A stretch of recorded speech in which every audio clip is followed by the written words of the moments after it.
Hello students, कैसे हैं आप सभी। उम्मीद करता हूँ अच्छे होंगे। डियर स्टूडेंट, आज का जो टॉपिक है objective question class 11th English का पोएम का, हमने ऑब्जेक्टिव क्वेश्चन को नोट्स बनाया है।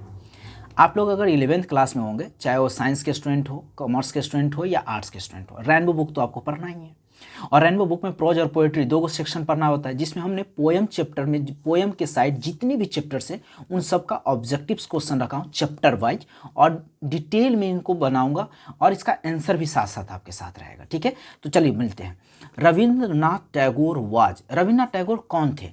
एक फिलोसफर थे, या एक philosopher and nation builder, a short story writer and novelist, a dramatist and a poet, या ऑल ऑफ दीज। अगर इनमें से कोई, अगर सिर्फ फिलोसफर नेशनल बिल्डर है तो सिर्फ वो लगा दीजिए, शॉर्ट स्टोरी राइटर है, ड्रामाटिस्ट है, या सभी है। आपके अकॉर्डिंग क्या है? आपके अकॉर्डिंग होना चाहिए ऑल ऑफ दीज, इनमें से सब कुछ।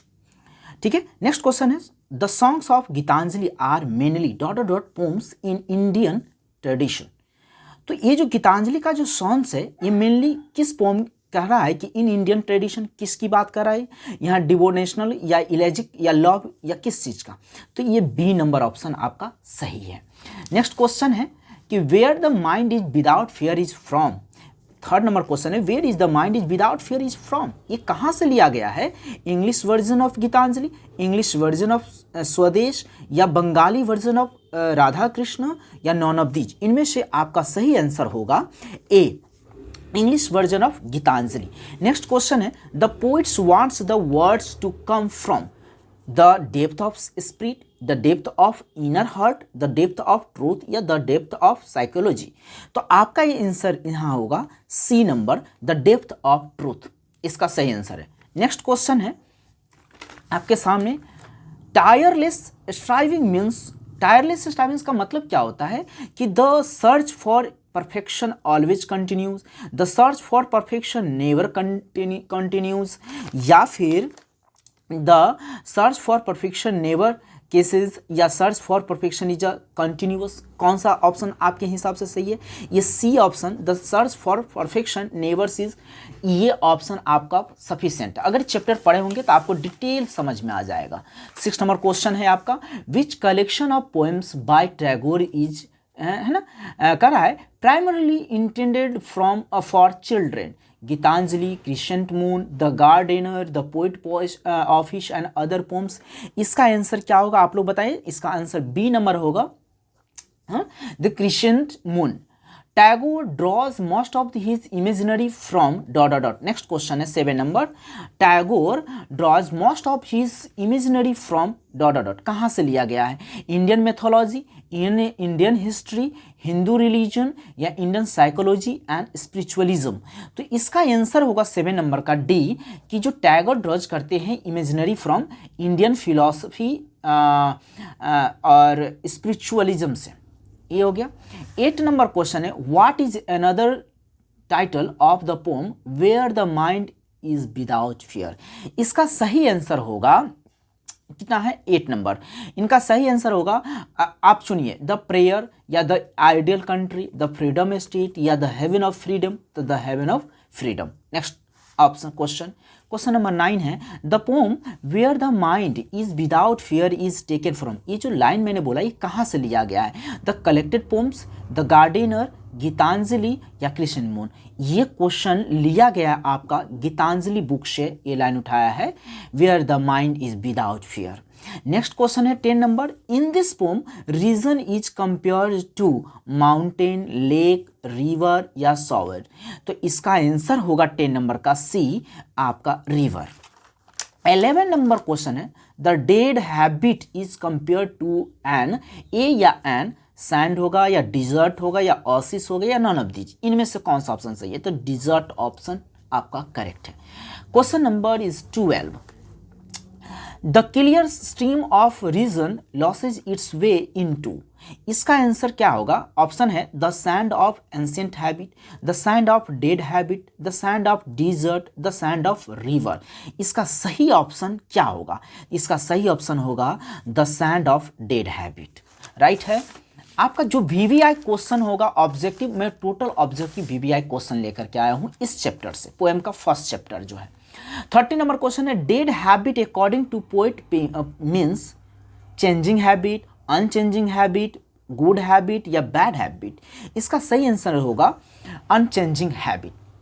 नेक्स्ट क्वेश्चन है the expression knowledge is free indicates free from early idea या free from scientific idea, free from superstition या फ्री फ्रॉम करप्शन।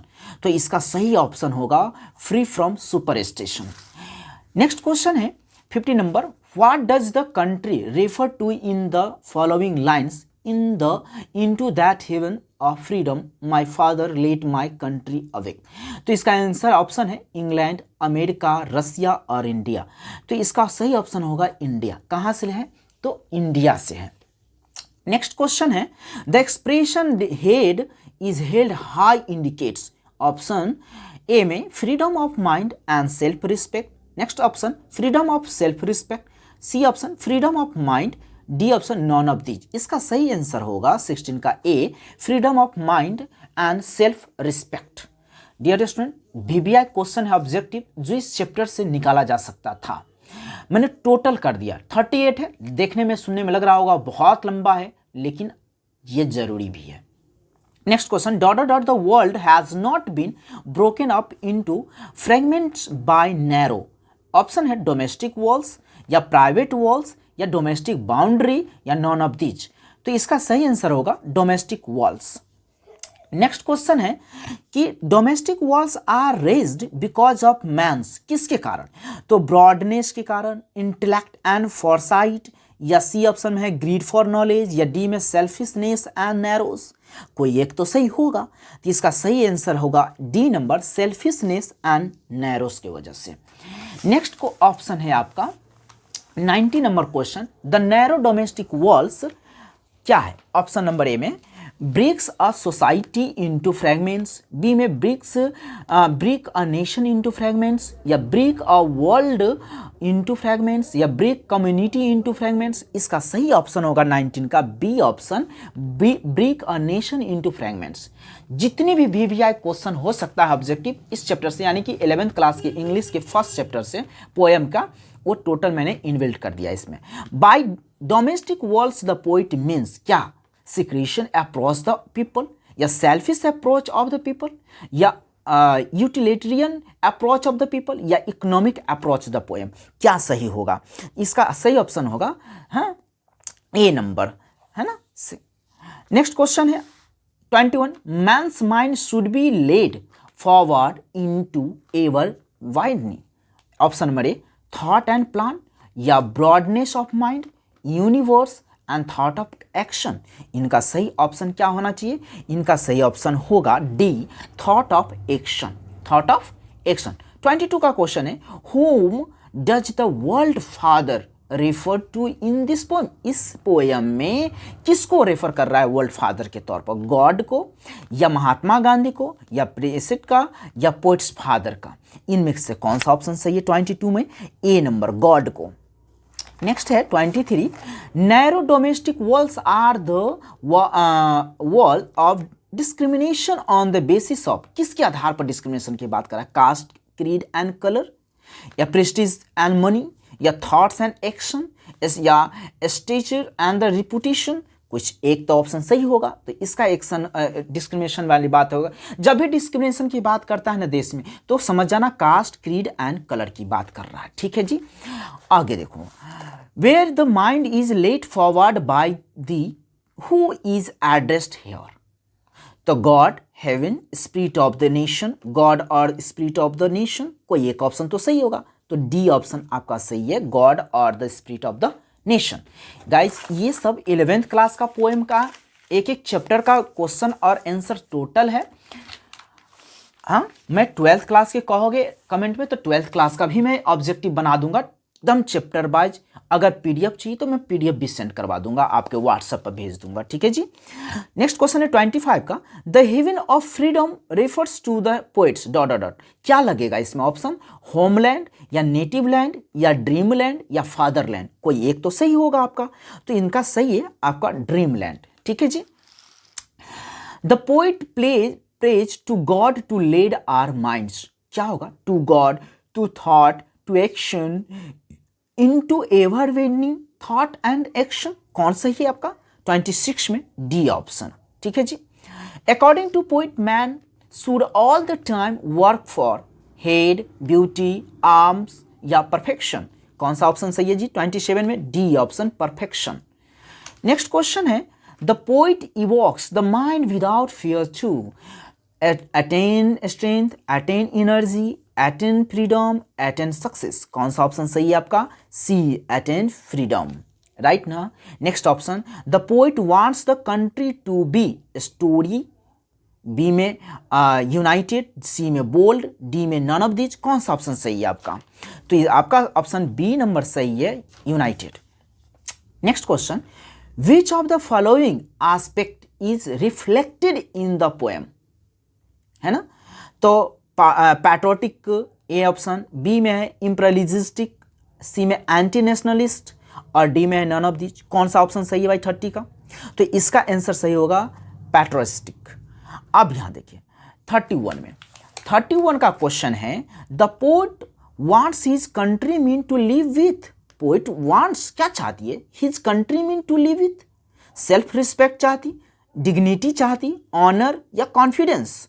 कोई एक तो सही होगा, तो ये है उसका सेल्फ रिस्पेक्ट। नेक्स्ट क्वेश्चन है, Rabindranath Tagore was born on. बहुत अच्छी क्वेश्चन है, कहाँ, कब, कब जन्म लिया? 17 मई 1860 को, या 7 में 1816 को, और 70 में 1861, या 7 में 1861। कोई एक ऑप्शन तो करेक्ट होगा ना। तो 32 का ऑप्शन सही है, 7 में 1861। नेक्स्ट क्वेश्चन आपका है, रविन्द्रनाथ टैगोर डाइड इन। जब जन्म लिया तो मरा भी तो होगा ना भाई, तो कब डेथ कर गया? 1940 को, या 1941 को, या 1943, या 1942। कौन सा ऑप्शन सही है? तो आपका ऑप्शन सही है बी ऑप्शन, 1941 में, यानी 1941 में उनकी मौत हो जाती है। रविन्द्रनाथ टैगोर ओन यानी जीतती है the Nobel prize for literature in. कब? यानी रविन्द्रनाथ टैगोर को जो नोबेल प्राइज मिलता है, पहली बात एक क्वेश्चन तो क्वेश्चन में ही निकल गया कि लिटरेचर में मिला, और मिला कब? कोई तो ईयर होगा ना जब मिला। तो 1913 को, 1914 को, 1916 या 1915, कब मिला उनको नोबेल प्राइज? तो याद रखिएगा इनका आंसर होगा 1913 को। सबसे पहले आपसे क्वेश्चन घुमा के पूछ सकता है, रविन्द्रनाथ टैगोर को कौन सा पुरस्कृत हुआ? तो नोबेल प्राइज मिला। किस क्षेत्र में मिला? लिटरेचर को लेके मिला। अब मिला कब? तो 1913 को। यानी एक ही क्वेश्चन में 3-3 तरह का क्वेश्चन आपको इन्वॉल्व कर सकता है। नेक्स्ट क्वेश्चन है 35 में, Rabindranath Tagore was awarded the Nobel prize for. किस चीज के लिए मिला? गीतांजलि वाली बुक में, या डार्क घर में, या चतुर्गा में, या नन ऑफ दीज। कोई एक तो आपका सही होगा, तो आपका है गीतांजलि को लेकर के। तो गीतांजलि क्या है? गीतांजलि एक नोवेल है, या ड्रामा है, कलेक्शन ऑफ शॉर्ट स्टोरीज हैं, या best non collection of poetry है? कौन चीज है भाई? तो ये है ड्रामा। गीतांजलि एक ड्रामा है। नेक्स्ट है, Rabindranath Tagore composed around dot dot songs 2320 यानी 2320, या 2230, या 2030, या 3022। कितने कंपोज किए थे? तो पता है आपको 2230 पोम्स, है ना, सॉन्ग्स को कंपोज किया गया था। लास्ट क्वेश्चन है, Gitanjali has dot dot poems. कब इसको यानी कि पब्लिश किया गया? तो कहता है गीतांजलि हैज कितने पोम्स की बात कर रहा है? 102 में, 102 या 103 या 104, या लास्ट ऑप्शन है 105। क्या? तो 103 पोम्स का गीतांजलि का बुक है। आप समझे? ये जो नीचे लिखा है आंसर की आपका है टोटल, देख लो टोटल आंसर की, मैंने डायरेक्ट आंसर की भी लिख दिया।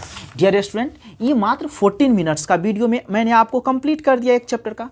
तो ये था टोटल आपका इंग्लिश यानी कि 11th क्लास के इंग्लिश की जो पोएम चैप्टर होती है उनकी फर्स्ट चैप्टर का था। अब हम लोग नेक्स्ट चैप्टर को भी बना दूंगा, बहुत जल्द बना दूंगा।